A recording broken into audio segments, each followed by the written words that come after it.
We just watched the fire creep closer and closer into town, and it started getting some of the subdivisions. Unbelievable. You can actually see the red, and the hill across the office was completely engulfed in flames.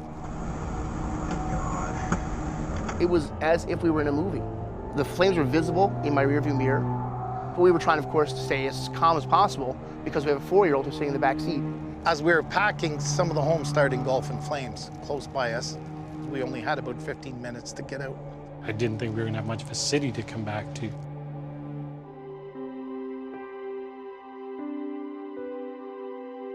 On May 3rd, 2016, wildfires in and around Fort McMurray, Alberta, forced the evacuation of more than 80,000 residents. They were unable to return for 5 weeks. Welcome back to the pictures now, Mr. Dan Tall. On June 30th, the Fort McMurray Giants were finally able to play a reopening day game on their home field.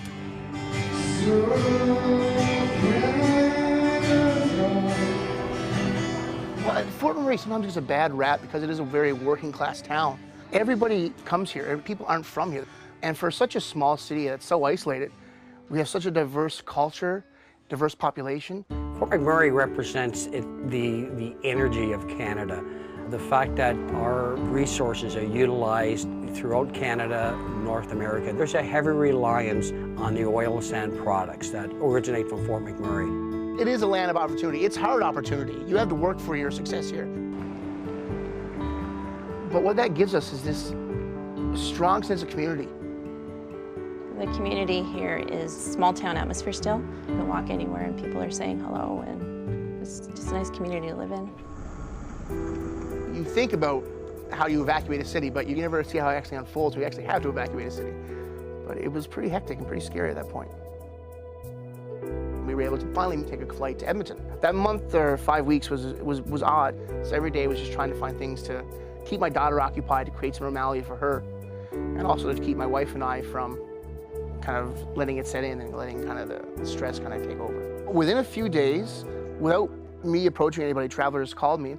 Mr. Jackson, my adjuster, called me before I left, even we could get back, made sure I was okay, made sure we were safe, and we had an appointment before I left Edmonton. Having travelers and having those adjusters be so friendly and so accommodating was such a great relief. But we got back to Fort McMurray, we were blessed to have minimal damage compared to some of our neighbors who had total losses. Look at that. That's right at the end of our crescent. It's about 2 kilometers away. As we were packing up, we seen some of the flames hit that perimeter over there.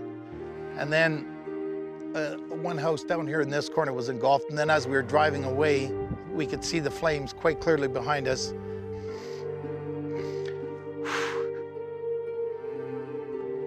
Pretty scary stuff. Oh no, the closet was on this end and the stairs went down there. Yeah. Okay. I worked the fires in California last year, and I'd never quite seen a fire of this magnitude take out a whole neighborhood like this. This was paved all the way up to... Yeah, asphalt all the way back. And I said, well, let's meet at Tim Hortons over a cup of coffee. We'll talk about what you went through, and I'll tell you how the process is that I'm going to help you to restore your life back to order. To us, that was incredible. That put us at ease, and it was like, I don't know, part of the family. Our experience with Travelers is, wow, incredible. Hi Claire, it's Hassan phoning from the Claims Department at Travelers Canada Insurance Company. How are you doing? Claim professionals reached out to customers at relocation camps, from regional claim offices and at a mobile claim office in Fort McMurray. Travelers reached nearly 1,000 residents and businesses, helping them with property losses, cleanup, additional living expenses, and business interruption claims. When I showed up to town and I saw a fancy Travelers bus across the road and adjusters that were waiting to come and say hi to us, it meant a lot. It really did, to know that they were on the ground and they were here for our clients.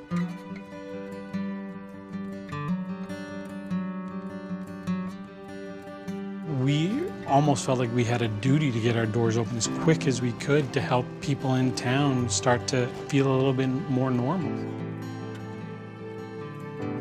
The government has taken a very, very safe stance on any consumable item, and they basically said, when we came back, sorry, you just have to throw out the whole store. As soon as we got back into town, we met a Travelers rep in the store, and they basically threw resources at us to get our store open, both financially and in terms of manpower. And within a matter of days, our store was empty, and it would have taken weeks for us to do it on our own. The evacuation was very sudden, and many people left with absolutely nothing. Just so you have that peace of mind, you are going to be covered for this loss. So our first few days were spent locating folks and making sure that we put money in their hands as quickly as we were able. My manager called and said, you know, hey Annie, do you want to go to Mana evacuation center?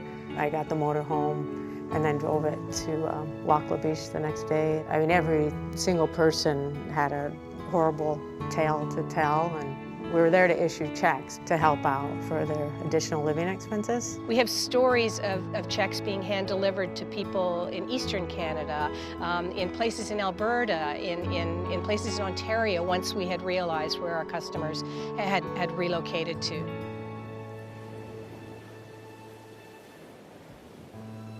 One couple received checks in Nova Scotia, where they celebrated their wedding.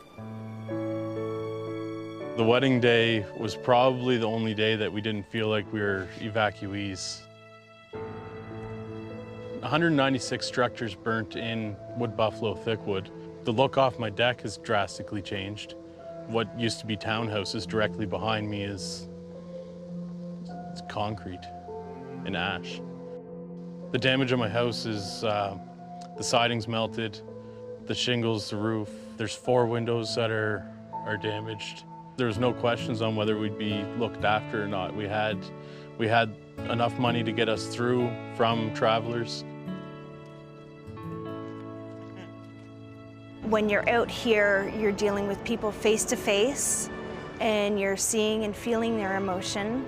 You're dealing with people in their lives here, and that we are making a difference for people. We are helping them. We were actually able to take satellite technology, images of the before and after of the lost sites, and layer over that some other technologies that we use, feed it into our building estimating system, and our CAT professionals, both sides of the border, were able to actually reconstruct these homes before we ever were able to physically lay eyes on them. And what that did was it meant that that gap in time, we were able to spend with our customers and start that claim process much earlier than we otherwise might have been.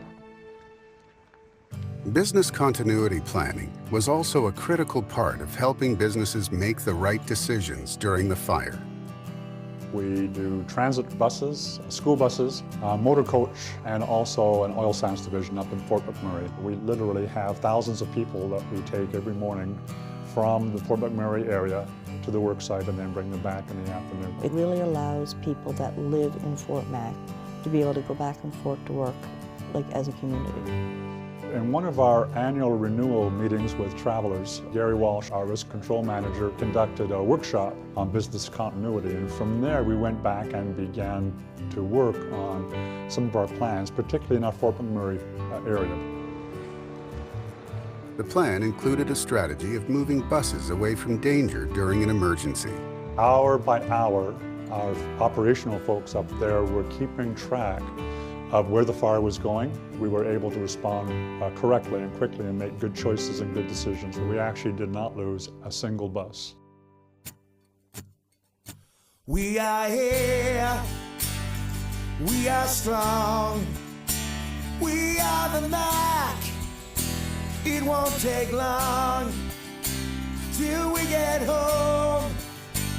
We will be back, for we are here. We are the Mac.